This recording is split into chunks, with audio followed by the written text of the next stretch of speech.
Thank you so much for joining me today in the Confidence Over Women Facebook group. My name is Shelby and I am your host. I just got finished recording an amazing podcast episode with our guests for actually next week. So we ran a little bit over, which is why I am late, but I'm here now. So, why is stress, overwhelm, anxiety, all of that more challenging when we are in sobriety?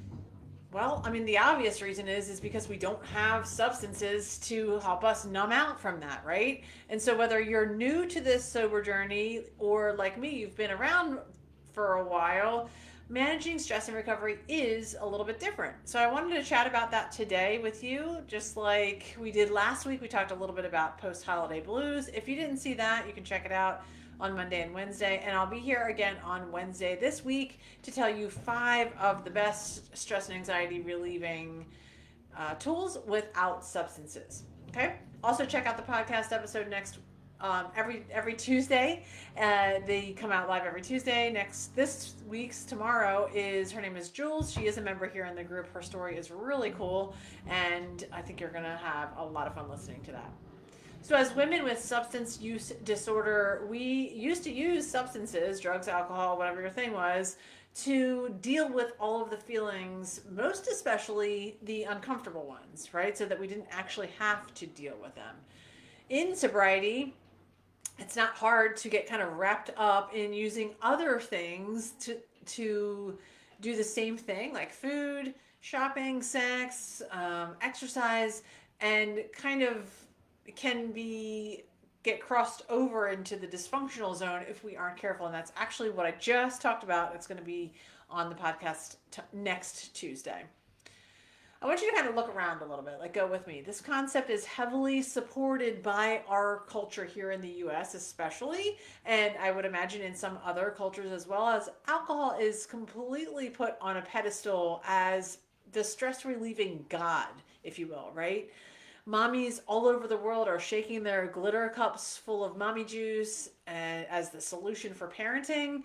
And society in general just fully embraces alcohol use for stress relief until you can't use it anymore, right?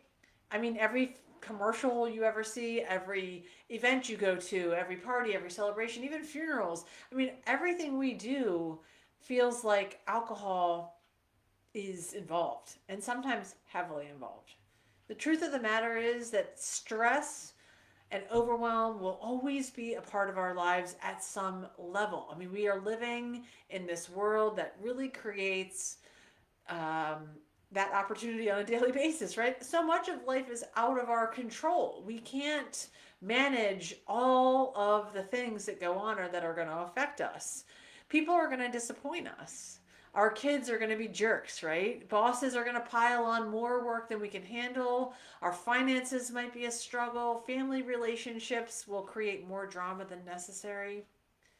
People get sick, people die. This is the stuff of life.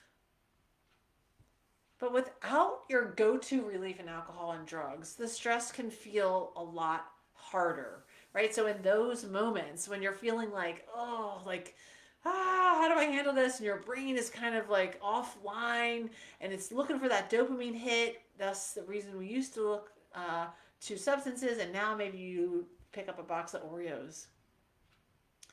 Your brain wants to restore that balance, though. It knows that even if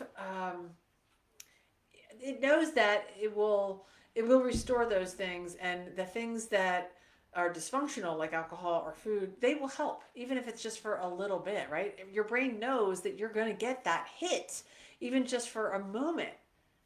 And this is the process we have to unlearn in sobriety to pick up the healthy tools that will support stress management without substances.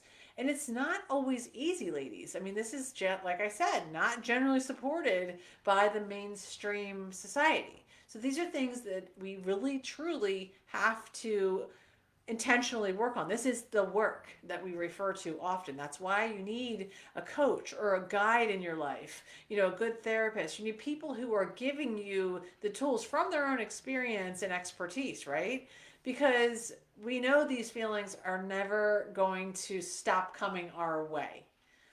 They're often not new either. And even if you've been sober for a while, sometimes it can be surprising how strong a craving for food or alcohol can come on when you're flooded with heavy emotions.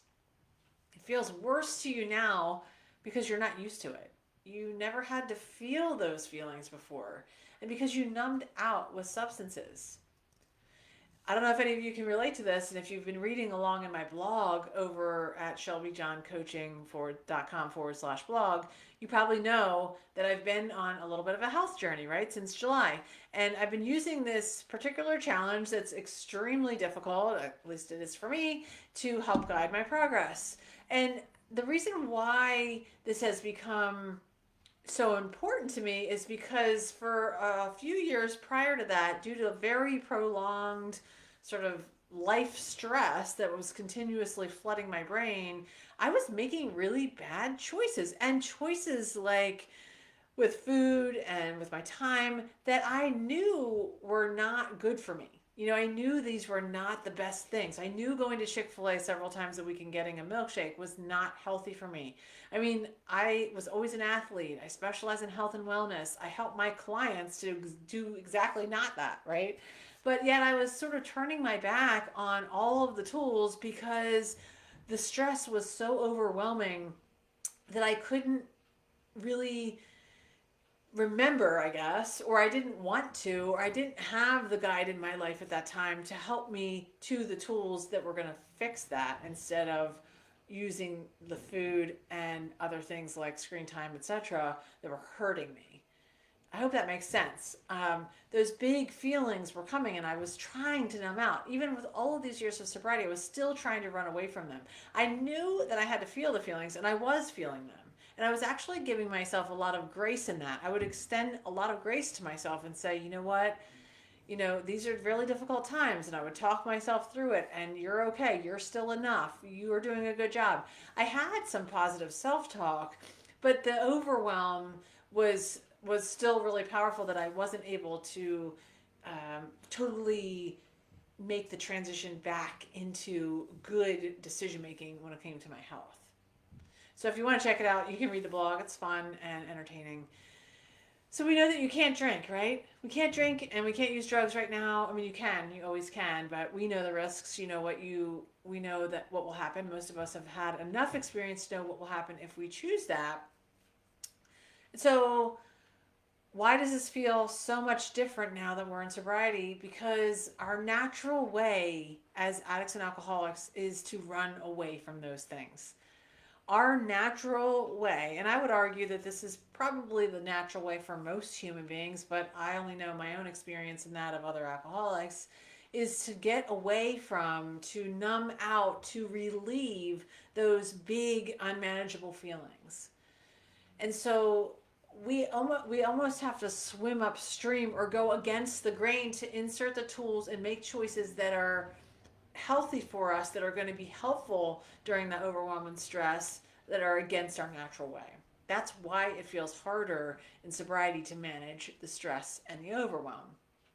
Now, there's a bunch of things that we can do, right, to help us. Some of them you probably already know, some of them you do regularly. And, it becomes our personal responsibility to step in with these intentional strategies and mindset shifts in order to create the necessary equilibrium.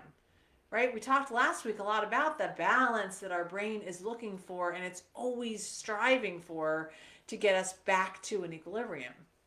So on Wednesday, when I come live at 12 o'clock, I'm going to share with you my favorite 5 ways to manage stress without substances. And there are things that you can do literally right now, like literally in the moment, because I don't want you to.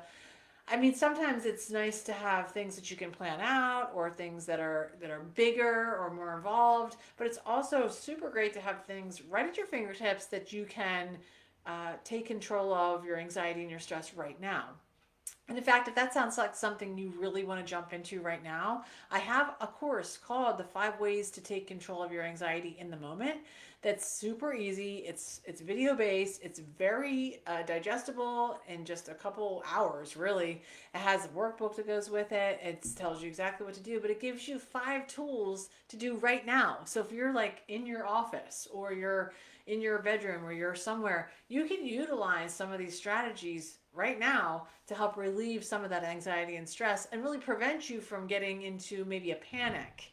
If you've ever had a panic attack, it's a very difficult experience and often extremely scary when we really want to be able to avoid that. So if that's something you're interested in, I'll leave the link for you in the comments below and you can check it out at your leisure. And I look forward to sharing even more tools to manage stress without substances on Wednesday live. I'll see you guys then.